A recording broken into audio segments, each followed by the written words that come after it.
Hello दोस्तों, कैसे हो आप सब लोग। आज हम पढ़ने वाले हैं मल्टी टाइम फ्रेम एनालिसिस। ये मल्टी टाइम फ्रेम एनालिसिस आखिर होती क्या है भाई। मल्टी टाइम फ्रेम एनालिसिस एक ऐसी यूँ कह सकते हैं हम टेक्निक है जिससे मार्केट में हम बना सकते हैं बहुत मोटे पैसे। भाई यहीं पे आके जो है ना ज़्यादातर ट्रेडर लैग कर जाते हैं। वो ट्रेडिंग की सारी प्राइस एक्शन को तो समझ जाते हैं लेकिन टाइम फ्रेम एनालिसिस को नहीं समझ पाते, और जिसकी वजह से ही उनको बड़े बड़े लॉस होते हैं। अगर हम इस मल्टी टाइम फ्रेम एनालिसिस को समझ गए अच्छे से, तब हमें बनने वाले हैं एक कंप्लीट ट्रेडर। तो सबसे पहले हम देखेंगे कि भाई मल्टी टाइम फ्रेम एनालिसिस होता क्या है। तो one of the most important part of analysing price chart क्या है, मल्टी टाइम फ्रेम। ये सबसे इंपॉर्टेंट है भाई, इसलिए इसको बहुत ही ज़्यादा ध्यान से आप लोग देखो कि ये होता क्या है multi time frame analysis. Different different time frame जो मैंने आपको बताए उनका एक साथ हम समझने की कोशिश करते हैं, उसी को बोलते हैं multi time frame analysis. Looking at one time frame and making sure that other time frame is confirming what the other time frame is showing. मतलब हम एक टाइम फ्रेम को देखेंगे और देखेंगे कि दूसरा टाइम फ्रेम भी वही चीज़ कंफर्म कर रहा है क्या जो हमें इस टाइम फ्रेम में देख रहे हैं। यानी कि अगर हम मंथली टाइम फ्रेम में चार्ट को देख रहे हैं, मंथली चार्ट देखते हैं, तो हम देखेंगे कि वीकली चार्ट भी उस चीज़ को कंफर्म कर रहा है या नहीं कर रहा, और डेली भी चार्ट भी उसको कंफर्म कर रहा है या नहीं कर रहा है। ये जब हम देख लेंगे तब हम अपनी ट्रेड को उसी के अकॉर्डिंग प्लान करेंगे। और अगर हम ऐसा करते हैं तो हमारी प्रोबेबिलिटी बहुत ज़्यादा हाई हो जाती है कि हम जो है ट्रेड को बिल्कुल सही हिट करने वाले हैं। तो अगर हमारा हायर टाइम फ्रेम बुलिश है तो लोअर टाइम फ्रेम भी बुलिश होना चाहिए। ठीक है, मतलब अगर हमारा डेली चार्ट अगर हम बुलिश देख रहे हैं या वीकली बुलिश देख रहे हैं, तो हमारा जो 4 आवर चार्ट है वो भी हम देखेंगे कि उसमें भी हम बुलिश ट्रेड ही लें।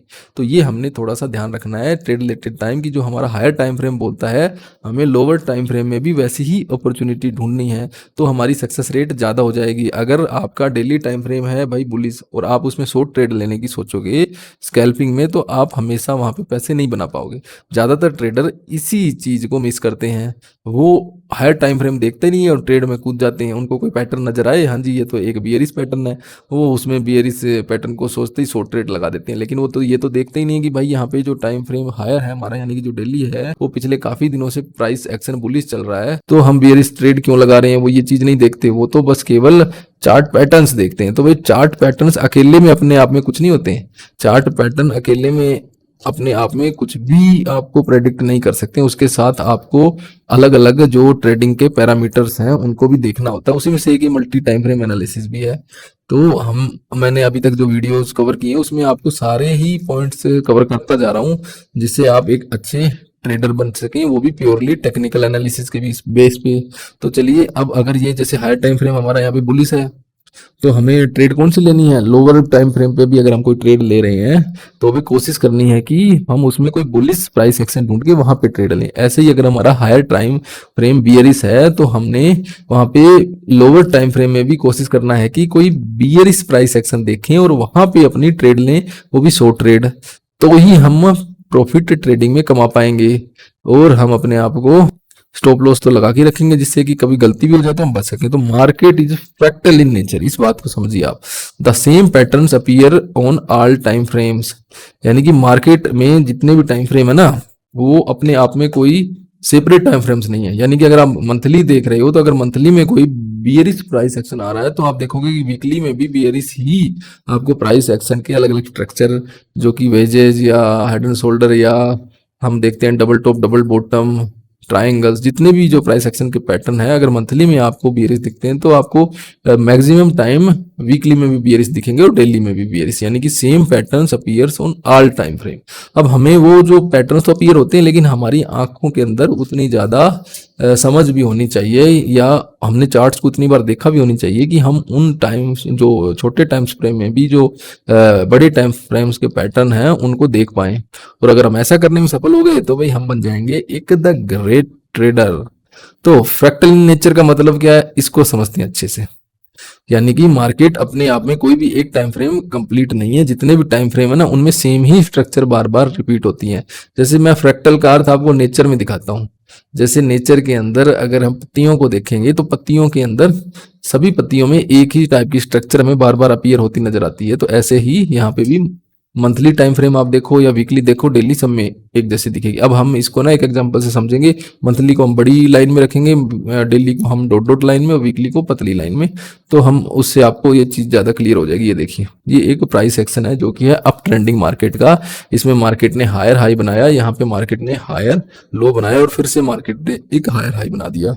तो एक अप ट्रेंडिंग मार्केट है। ये इंपल्सिव फेज, ये करेक्टिव फेज, यहाँ पे फिर से एक इंपल्सिव फेज आ गया। ठीक है, तो अगर ये हमारा एक मंथली टाइम फ्रेम है तो फिर वीकली टाइम फ्रेम कैसा होगा? तो वीकली टाइम फ्रेम भी हमारा अप ट्रेंड में ही होगा। क्यों? क्योंकि monthly time frame up trend में है, लेकिन शॉर्ट टर्म में ये थोड़ा सा कभी कभी डाउन ट्रेंड में भी आ सकता है। जैसे मंथली को हमने अप ट्रेंड में देखा, तो अब अगर हम वीकली का बनाते हैं तो वीकली भी हमारी जो चार्ट होगा वो कैसे दिखाई देगा? देखिए, अभी मैं आपको इसको भी ड्रॉ करके दिखा देता हूँ कि जो हमारा वीकली टाइम फ्रेम का चार्ट है, अगर वो हम ड्रॉ करें तो वो ऐसा कुछ आपको नजर आएगा। यानी कि जो प्राइस एक्शन होगा उसमें ऐसे price impulsive phase, corrective phase, फिर इंपल्सिव फेज, फिर हल्का सा प्राइस करेक्टिव फेज में गया, फिर थोड़ा सा ऊपर गया, फिर से यहाँ पे एक डाउन ट्रेंड आया, फिर अप ट्रेंड, फिर डाउन ट्रेंड, फिर अप ट्रेंड। लेकिन अगर आप ओवरऑल देखोगे तो प्राइस वीकली टाइम फ्रेम में भी अप ट्रेंड में ही रहा है। ठीक है, तो यहाँ पे हमने मंथली टाइम फ्रेम में भी देखा और वीकली में भी देखा, प्राइस कैसा रहा? ओवरऑल अप ट्रेंड में ही रहा। हालांकि शॉर्ट टर्म में price up trend and down trend में रहा, लेकिन टोटल ओवरऑल वो अप ट्रेंड में रहा। ऐसे ही अगर हम इसे को डेली टाइम फ्रेम में भी इस चार्ट को ड्रॉ करने की कोशिश करेंगे तो वो आपको कुछ ऐसा नजर आएगा कि भाई, जिसमें आपको जो प्राइस है ना वीकली और मंथली टाइम फ्रेम की तरह तेजी से ऊपर बढ़ता हुआ तो नहीं दिखेगा, लेकिन प्राइस जो है बार बार up trend down trend, up trend down trend में जाता हुआ, लेकिन ओवरऑल आपको उसमें भी अप ट्रेंड में दिखेगा। तो यहाँ से देखिए, प्राइस बार बार ऊपर नीचे गया जरूर है, लेकिन जब आप इसको यहाँ से लेकर के लास्ट तक ड्रॉ करके देखोगे तो आप देखोगे कि ओवरऑल जो ये प्राइस है ना, ये आपका ऊपर की तरफ ही गया है। तो चाहे मंथली टाइम फ्रेम हो या चाहे वीकली हो या डेली हो, हमारा प्राइस ओवरऑल अप ट्रेंड में ही हमें शो करेगा। तो हमें ऐसी ही अपॉर्चुनिटी देखनी है जिससे कि हमें यह नजर आए कि हमें बुलिश ट्रेड लेनी है। क्यों? क्योंकि यहाँ पे प्राइस जो है ना, मंथली भी ऊपर है, डेली भी ऊपर है और वीकली भी ऊपर है। तो इसमें हमें ज्यादातर हमारा प्राइस एक्शन पैटर्न्स ऐसा देखना होगा कि जब उसमें हमें कोई बुलिश प्राइस एक्शन दिखाई दे, तो हम अगर वो ट्रेड लेते हैं, यानी कि बार बार हम इसमें लॉन्ग की अपॉर्चुनिटी को ढूंढेंगे इस टाइप की मार्केट में, जो भी हमने एग्जांपल लिया, तो उसमें हमारी सक्सेस के ज्यादातर चांसेस होंगे और हम एक अच्छे ट्रेडर बन सकते हैं। तो अब हम एक एग्जांपल से समझते हैं कि जो है वो आप अगर डेली टाइम फ्रेम में कोई चार्ट देखो या मंथली या वीकली में देखो, तो उसके बाद हम उस प्राइस एक्शन को कैसे प्रेडिक्ट कर सकते हैं, या कैसे प्राइस एक्शन जो है वो मंथली, डेली और हावरली या वीकली में सेम ही आपको नजर आएगा। ये वन डे का चार्ट है यूरो और यूएस डॉलर का। ठीक है, तो इसके अंदर हम देख रहे हैं कि प्राइस जो था पहले तो अप ट्रेंड में था। यहाँ से देखिए आप, प्राइस स्टार्ट हुआ है, यहाँ पे प्राइस ने इस जगह से सपोर्ट लेके एकदम ऊपर तेजी से प्राइस गया। यहाँ पे प्राइस को रेजिस्टेंस मिला है इस पर्टिकुलर लाइन पे, और उसके बाद प्राइस ने एक लोअर लो बनाया है। यहाँ पे आप देखोगे कि ये इसकी एक हायर लो की पहले की से एक सपोर्ट लाइन थी, उसको ब्रेक किया प्राइस ने, एक लोअर लो बनाया। उसके बाद प्राइस ने एक और लोअर हाई बनाया। जैसे ही प्राइस ने लोअर हाई बनाया, हम कंफर्म हो गया कि एक डाउन ट्रेंड है। फिर से प्राइस लोअर हाई लोअर लो बनाते हुए यहाँ पे आ गया है। अब हमें ये वन डे के चार्ट के बेसिस पे यहाँ पे जब प्राइस ने लोअर हाई बनाया था, तो हमें आगे एनालाइज करना है कि इस लोअर हाई के बाद जो लोअर लो और फिर एक लोअर हाई बना, लोअर लो बना। अब इस चार्ट के अंदर जो है हमारा जो डाउन ट्रेंड स्टार्ट हो रहा था, वो ये वन डे के चार्ट में हमने देखा। तो अगर हम चार्ट हायर टाइम फ्रेम में देखें तो उसके बाद इस जगह पे लोअर हाई कहाँ पे बनेगा? लोअर हाई जो है हमारा, क्योंकि अब यहाँ पे लोअर लो बन चुका है, तो जब लोअर लो बन चुका है तो हम यही देखेंगे कि यहाँ पे लोअर हाई जो है वो किस जगह पे बनने वाला है। तो अब इसको अगर हमें प्रेडिक्ट करना हो तो हम देख रहे हैं कि यहाँ पे एक स्ट्रॉन्ग सपोर्ट पहले से आ रहा था और इस सपोर्ट पे प्राइस हमारा है। तो यहाँ पे ये कैंडलस्टिक भी हमें दिखाई दे रही है, ये है हमारा शूटिंग स्टार, या सॉरी मॉर्निंग स्टार भी जिसको बोल देते हैं, शूटिंग स्टार। अब यहाँ पे ये मॉर्निंग स्टार या शूटिंग स्टार कब आता है? जब प्राइस जो है डाउन ट्रेंड के बाद एक रिवर्सल होने वाला हो प्राइस में। तो इस जगह पे प्राइस में हमें डेली टाइम फ्रेम में नजर आ रहा है कि प्राइस में रिवर्सल होके प्राइस ऊपर की तरफ जा सकता है, एक लोअर हाई बना सकता है। ये नहीं कह रहा कि यहाँ पे ट्रेंड बिल्कुल ही चेंज हो गया, हायर हाई बना देगा, लेकिन एक लोअर हाई तो प्राइस यहाँ से जरूर बनाएगा, यानी शॉर्ट टर्म में प्राइस यहाँ से ऊपर जरूर जाएगा। तो यहाँ पे जब हम डेली टाइम फ्रेम, हमें क्या बोल रहा है कि शॉर्ट टर्म में जो हमारा प्राइस है वो ऊपर की तरफ या लोअर हाई के लिए जाने वाला है। ठीक है, तो यहाँ पे ये हमारा जो वन डे का चार्ट है ये हमें बोल रहा है कि यहाँ से प्राइस ऊपर जाके एक लोअर हाई बना देगा। तो अब हम यही देखेंगे कि क्या हमारा जो दूसरे टाइम फ्रेम में भी ऐसा ही कुछ होने वाला है कि नहीं होने वाला है। उससे हमें जो है हमारी ट्रेड को कंफर्म करने में और ज़्यादा हेल्प मिलेगी जब हम इसको एक दूसरे टाइम फ्रेम में देखते हैं। तो देखिए ये 1 आवर का चार्ट है, वही यूरो और यूएस डॉलर का सेम ही चार्ट है जो डेली चार्ट हम देख रहे थे। हम इस पर्टिकुलर प्राइस पॉइंट पे इस जो हमारा चार्ट है 1 आवर का सेम ही पर्टिकुलर प्राइस पर जो डेली पे हमारा जो चार्ट का प्राइस पॉइंट था ना उसी जगह पे हम आवरली चार्ट में हैं। अब हम जब आवरली चार्ट में क्या देखते हैं, यहाँ पे हमारा लेफ्ट शोल्डर, फिर हेड और फिर राइट शोल्डर, यानी कि एक हेड एंड शोल्डर पैटर्न हमारा यहाँ पे बन रहा है। तो भाई यहाँ पे जब आप देखो इस पर्टिकुलर पॉइंट पे हमें नजर आ रहा है कि राइट शोल्डर में अभी ये जो हेड एंड शोल्डर पैटर्न है ये कंफर्म नहीं हुआ है, ये इसकी नेक लाइन है, ये जब ब्रेक होगी तभी हम मानेंगे कि अब ये इस जगह पे हमारा head and shoulder pattern confirm हो गया। लेकिन इतना तो हमें पता है कि डेली टाइम फ्रेम हमारा क्या है, बुलिश है। ठीक है, जो हमने भी पिछले चार्ट में देखा। अब हम प्रेडिक्ट करना चाहते हैं कि हमारा आवरली टाइम फ्रेम में अगर हमें यहाँ पे एक स्कैल्पिंग की या एक शॉर्ट ड्यूरेशन के लिए एक ट्रेड लेनी हो तो हम शॉर्ट लेंगे या लॉन्ग लेंगे, हम यहाँ पे ये जानने की कोशिश कर रहे हैं।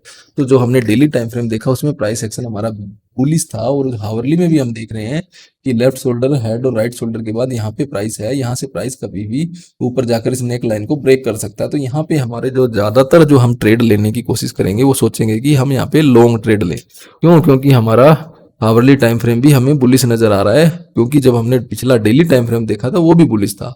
तो जब हमारा डेली बुलिश है तो हम आवरली में हमेशा लॉन्ग ट्रेड की ट्राई करेंगे। और इस पर्टिकुलर पॉइंट पे हमें प्राइस एक्शन पैटर्न भी ऐसा नजर आ रहा है जो कि हमारा हेड एंड शोल्डर पैटर्न है, जिससे कि हम ये मान लें कि ये हमारा प्राइस ऊपर की तरफ जाएगा। अब देखिए, अब हम इसको आगे अगर हम इसको टेन्योर को बढ़ा दें, चार्ट को 2-3 मंथ के बाद देखते हैं, या 10 या 15 डेज के बाद देखते हैं, तो यहाँ पे देखिए ये प्राइस जो है ना कंटिन्यू लगभग 10 डेज तक अप ट्रेंड में रहा है। ठीक है ना, तो ये अप ट्रेंड में प्राइस जो रहा है वो क्यों रहा है? क्योंकि यहाँ पे हमने प्रेडिक्ट किया था कि यहाँ से सपोर्ट की वजह से ये प्राइस यहाँ से ऊपर जा सकता है, और इस जगह पे एक मॉर्निंग स्टार कैंडल भी डेली टाइम फ्रेम में बनी थी और ये सपोर्ट पे भी था। तो जो सपोर्ट का क्या मतलब होता है, बायर्स हमारे यहाँ एक्टिव हैं। तो जब हमने देखा था कि यहाँ बायर्स एक्टिव है तो भाई बायर जब ज्यादा खरीदेंगे तो प्राइस क्या जाएगा, अप जाएगा। तो डेली टाइम फ्रेम में देखो कि हमने जब अप प्राइस की हमारा प्रेडिक्शन किया था वो बिल्कुल सही हो सिद्ध होता दिख रहा है। अब इसको हावरली में देखो, हावरली में देखोगे तो आप देखो यहाँ पे लेफ्ट शोल्डर, हेड और राइट शोल्डर के बाद यहाँ नेक लाइन को इस प्राइस ने ब्रेक किया, और जब इसने नेक लाइन को ब्रेक कर दिया तो भाई देखो कितनी बड़ी रैली यहाँ पे आपको नजर आने वाली है। तो जो हेड एंड शोल्डर पैटर्न हमारा यहाँ पे क्या हो गया कंफर्म, और उसके बाद प्राइस हमारा कंटिन्यूअसली ऊपर जाता रहा। सारी आवली कैंडल्स जो है वो अब ट्रेंड की तरफ ही जाती रही। तो यहाँ पे हमारे जो देख सकते हैं हम कि जो बायर्स हैं वो हमारे एक्टिव थे, तो हम इसको बुलिश पैटर्न देखते हैं। डेली अगर हमारी कैंडल बुलिश है तो हम 1 आवर कैंडल को भी बुलिश, टाइम फ्रेम को भी बुलिश मानते हुए ट्रेड लेंगे। क्यों? क्योंकि अगर हम डेली टाइम फ्रेम को बुलिश में 1 आवर पे अगर बेरिश को सोचेंगे ट्रेड लेने की तो भाई हमें कभी भी बड़ा नुकसान हो सकता है। लेकिन अगर दोनों टाइम फ्रेम हमारे एक तरह से सेम ही डायरेक्शन में जा रहे हैं तो हमारी ट्रेड की सक्सेस होने के जो चांसेस है ना वो बढ़ जाते हैं। आई होप कि जो मैं कहना चाह रहा हूँ आप समझ पा रहे होगे। एक और एग्जांपल से समझते हैं तो आपको चीज और अच्छे से क्लियर हो जाएगी। ये देखिए इथेरियम और यूएस डॉलर का 1 डे का चार्ट है। अब इसमें हम अच्छे से समझने की कोशिश करेंगे कि, या समझने की या प्रिडिक्ट करने की कोशिश करेंगे कि अगली जो कैंडल है हमारी डेली वो कैसी बनेगी, या अगले आवरली कैंडल कैसी बनेगी, और हमें यहाँ पे बुलिश ट्रेड लेनी है या बेरिश। यहाँ पे आपको दिख ही रहा होगा कि भाई एक सपोर्ट जो है वो नजर आ रहा है। यहाँ पे एक बार प्राइस ने हिट किया इसी जगह पे, दूसरी बार प्राइस गया, फिर प्राइस ऊपर नीचे जाने के बाद तीसरी और चौथी बार भी यहीं पे प्राइस ने हिट किया, और दोबारा से प्राइस इसी सपोर्ट पे है, और एक इनकल्फिंग कैंडल आपको दिख ही रही है, इतनी बड़ी कैंडल है। तो ये डिसलरेशन वाला जो हमारा फेज होता है मार्केट फेजेज में, उसमें प्राइस था, और उसके बाद अचानक प्राइस ने यहाँ पे सपोर्ट पे एक बड़ी इनकल्फिंग कैंडल बना दी। तो भाई जब ऐसी कोई बड़ी इनगल्फिंग कैंडल बन जाए, बुलिश इनगल्फिंग, और वो प्राइस भी हमारा सपोर्ट पे है, तो आपको पता होना चाहिए कि यहाँ पे बायर्स बहुत ज्यादा एक्टिव हैं इस पर्टिकुलर प्राइस पॉइंट पे। जब यहाँ पे बायर्स एक्टिव हैं और हमारे को प्राइस एक्शन में भी बुलिश पैटर्न्स नजर आ गया, तो हमारी अगली ट्रेड क्या होनी चाहिए, बुलिश होनी चाहिए 1 डे के टाइम फ्रेम पे। ठीक है। लेकिन क्योंकि अब हम स्कैल्पिंग कर रहे हैं, हम कोई वनडे में तो ये ट्रेड करेंगे नहीं डेली ट्रेड के अकॉर्डिंग, हम स्कैल्पिंग का मतलब छोटे टाइम फ्रेम में करेंगे। तो अब हम 1 आवर में देखेंगे कि यही टाइम फ्रेम पे हम बुलिश ट्रेड लें या बियरिश ट्रेड लें।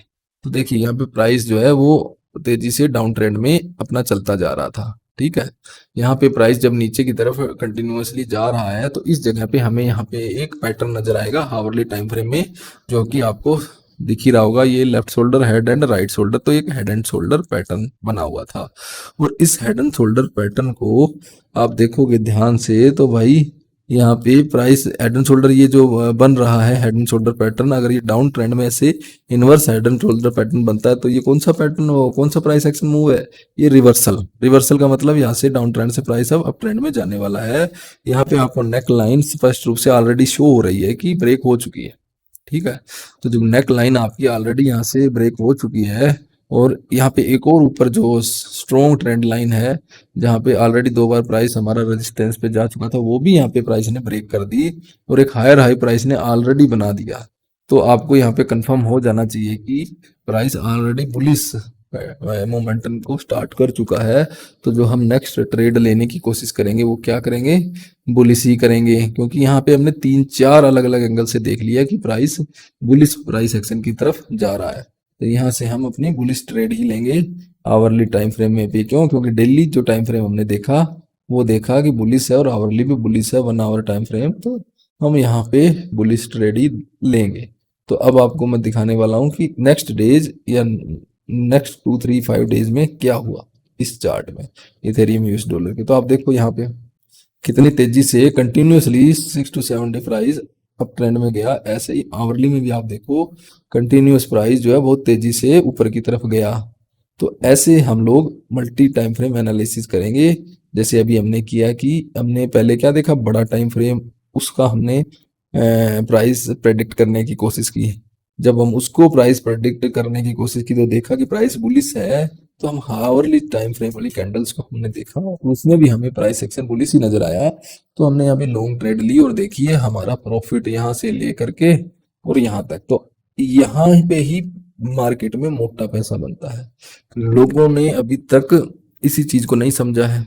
जब वो इस चीज को समझ लेंगे तो वो एक अच्छे ट्रेडर बन जाएंगे। ज्यादातर लोग ये सब चीजें तो एनालाइज करते नहीं है, ओनली कैंडल स्टिक देखते हैं कि भाई यहाँ पे हमें ये पैटर्न नजर आ रहा है, इसके अकॉर्डिंग हमें बुलिश ट्रेड लेनी चाहिए, लेकिन वो कभी भी ओवरऑल मार्केट के अलग अलग टाइम फ्रेम का एनालिसिस नहीं करते हैं। तो हमें इन सब चीजों से बचना है और हमें अलग अलग टाइम फ्रेम का एनालिसिस करना है। तो दोस्तों अगर यहाँ तक आपने ये वीडियो देखा है तो इसको जरूर लाइक कर दो और हमारे चैनल को कर लो सब्सक्राइब, क्योंकि आपको ऐसे ही अच्छे वीडियो इस चैनल पे मिलने वाले हैं। और जो हमारा नेक्स्ट वीडियो होने वाला है ना, वो तो भाई बहुत ही ज़्यादा इंपॉर्टेंट है, क्योंकि वो है real multi time frame analysis. उसमें हम 3 अलग अलग टाइम फ्रेम को एनालिसिस करने वाले हैं, तो आप उसको भी जरूर देखिएगा। ओके तो दोस्तों बाय बाय।